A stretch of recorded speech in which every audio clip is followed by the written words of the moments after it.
Assalamualaikum warahmatullahi wabarakatuh.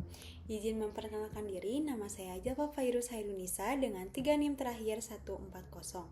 Pada kesempatan kali ini, saya akan mempresentasikan mengenai makalah yang sudah saya buat dengan judul Kajian Penemuan dan Pengembangan Glikosida Jantung dengan Na+, K+, ATPase sebagai obat inotropik. Dengan latar belakang yaitu gagal jantung merupakan kondisi kardiovaskular yang ditandai oleh penurunan kemampuan jantung dalam memompa darah akibat berkurangnya kontraktilitas miokard. Kondisi ini memerlukan terapi farmakologis dengan efek inotropik positif. Glikosida jantung telah lama digunakan sebagai obat inotropik. Namun, penggunaannya dibatasi oleh indeks terapeutik yang sempit dan risiko toksisitas, sehingga diperlukan pengembangan obat yang lebih aman dan selektif. Selanjutnya, tujuan dari kajian ini adalah bertujuan untuk menjelaskan proses penemuan dan pengembangan glikosida jantung sebagai obat inotropik serta mengkaji hubungan struktur aktivitasnya terhadap target molekular Na+, K+, ATPase. Dengan tinjauan pustaka gagal jantung dan mekanisme biologisnya, yaitu gagal jantung merupakan kondisi ketidakmampuan jantung memompa darah secara adekuat akibat gangguan struktural atau fungsional yang menyebabkan penurunan curah jantung dan gejala klinis. Secara biologis, kondisi ini dipicu oleh penurunan kontraktilitas miokard dan aktivasi mekanisme kompensasi neurohormonal yang bersifat maladatif sehingga menjadi dasar penggunaan terapi inotropik. Na+, K+, ATPase adalah enzim transport aktif pada membran kardiomiosit yang menjaga keseimbangan ion dan potensial membran dengan memompa Na+ keluar dan K+ ke dalam sel menggunakan ATP. Subunit alfa merupakan pusat katalitik sekaligus tempat ikatan glikosida jantung. Enzim ini berperan penting dalam regulasi Na+ atau Ca2+ exchanger dan kontraktilitas miokard, sehingga menjadi target utama obat inotropik dan mediator efek glikosida jantung. Selanjutnya yaitu glikosida jantung sebagai inotropik. Glikosida jantung merupakan obat inotropik positif klasik untuk terapi gagal jantung sistolik yang bekerja dengan menghambat parsial Na+, K+, ATPase sehingga meningkatkan Ca2+ intraselular dan kontraktilitas miokard. Selain itu, glikosida jantung memiliki efek chronotropik dan dromotropik negatif melalui peningkatan tonus vagal. Bermanfaat pada gagal jantung dengan aritmia supraventrikular, penggunaannya terbatas oleh indeks terapeutik sempit dan risiko aritmia terutama pada kondisi hipoklemia. Dengan kajian golongan glikosida jantung yang pertama adalah mengenai sejarah penemuan glikosida jantung. Glikosida jantung pertama kali digunakan dari tanaman Digitalis purpurea dalam pengobatan tradisional Eropa.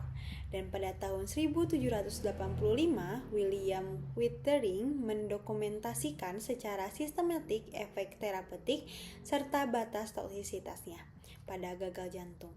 Perkembangan kimia farmasi abad ke-19 memungkinkan isolasi digoksin dan digitoksin, sementara penelitian pada abad ke-20 mengungkapkan mekanismenya melalui inhibisi Na+, K+, ATPase.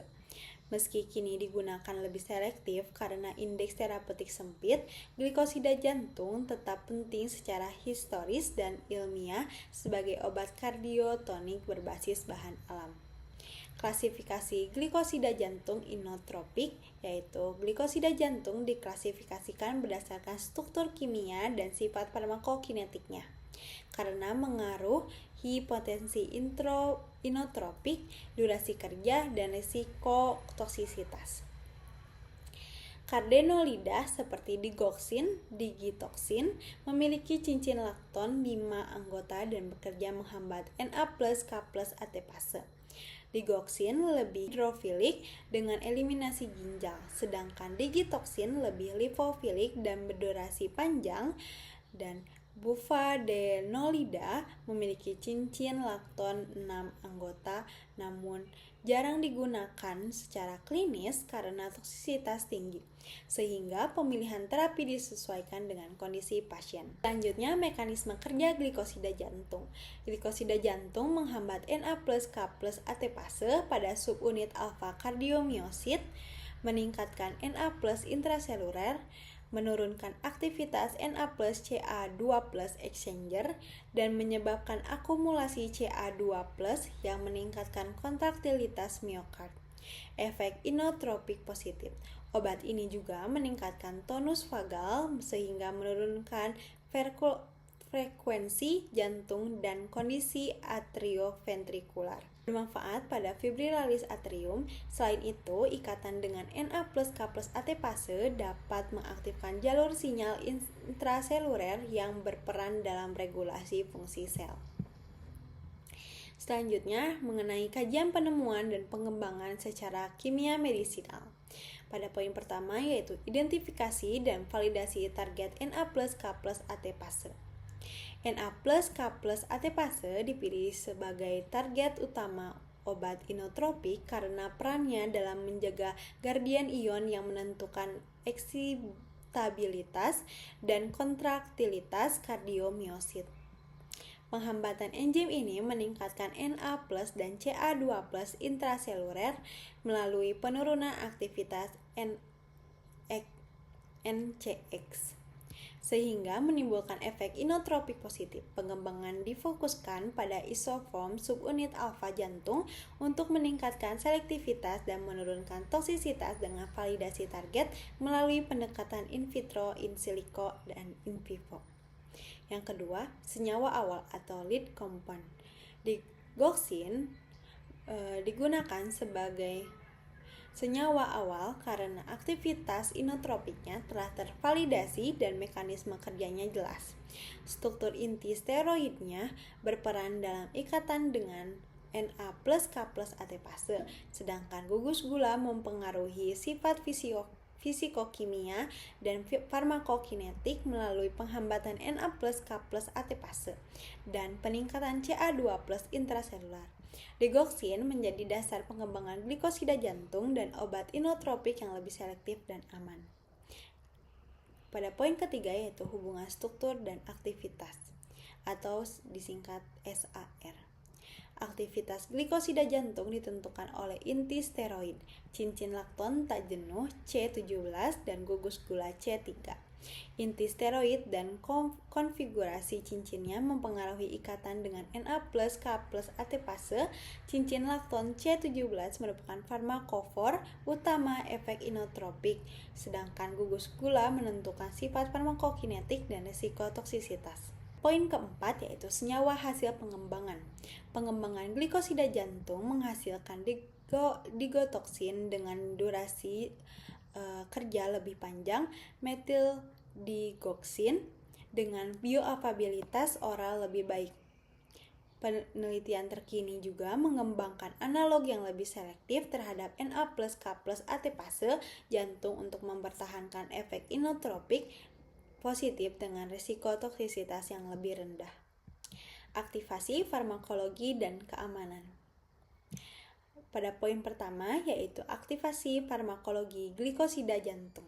Glikosida jantung bekerja sebagai inotropik positif dengan menghambat Na+K+ ATPase sehingga meningkatkan Na+ intraselular, menurunkan aktivitas NCX, dan meningkatkan Ca2+ intraselular yang memperkuat kontraksi miokard. Aktivitasnya dipengaruhi oleh inti steroid dengan cincin lakton tak jenuh sebagai penentu afinitas dan potensi, serta gugus gula yang mempengaruhi kelarutan dan farmakokinetiknya, sehingga perbedaan struktur digoxin dan digitoxin menentukan potensi, onset, dan durasi kerja. Pada poin kedua yaitu efek samping dan risiko keamanan. Efek samping glikosida jantung terutama disebabkan oleh indeks terapeutik yang sempit dan afinitas tinggi terhadap Na+K+ ATPase, sehingga inhibisi berlebih dapat meningkatkan Ca2+ intraselular dan memicu aritmia. Resiko toksisitas dipengaruhi oleh afinitas target, hipofisilitas inti steroid, serta interaksi dengan kadar kalium, di mana hipokalemia meningkatkan ikatan obat dan toksisitas, sehingga pengembangan glikosida jantung baru difokuskan pada modifikasi struktur untuk menurunkan risiko ini tanpa menghilangkan efek inotropik. Kemudian kesimpulan yaitu glikosida jantung dikembangkan sebagai obat inotropik berdasarkan kemampuannya menghambat enzim Na+K+ ATPase dengan kardiomyosit. Dioksin digunakan sebagai senyawa awal atau lead compound karena memiliki aktivitas inotropik yang jelas dan mekanisme kerja yang telah tervalidasi. Kajian struktur aktivitas menunjukkan bahwa inti steroid dan cincin lakton tak jenuh merupakan farmakofor utama, sedangkan gugus gula mempengaruhi sifat farmakokinetik. Pengembangan selanjutnya dilakukan melalui optimasi struktur kimia untuk meningkatkan selektivitas terhadap Na+K+ ATPase jantung, mengatur durasi kerja, serta menurunkan resiko toksisitas sehingga diperoleh glikosida jantung dengan profil efektivitas dan keamanan yang lebih baik. Dengan saran yaitu pengembangan obat inotropik yang lebih aman difokuskan pada peningkatan selektivitas terhadap isoform Na+K+ ATPase dan jantung untuk memperlebar indeks terapeutik, disertai optimasi struktur inti steroid dan gugus gula guna menurunkan toksisitas. Pendekatan struktur base, drug design, dan pemodelan in silico digunakan untuk menghasilkan senyawa dengan farmakokinetik lebih terkendali dan resiko aritmia yang lebih rendah. Sekian presentasi mengenai makalah yang sudah saya buat. Mohon maaf kurang dan lebihnya. Billahi taufiq wal hidayah. Wassalamualaikum warahmatullahi wabarakatuh.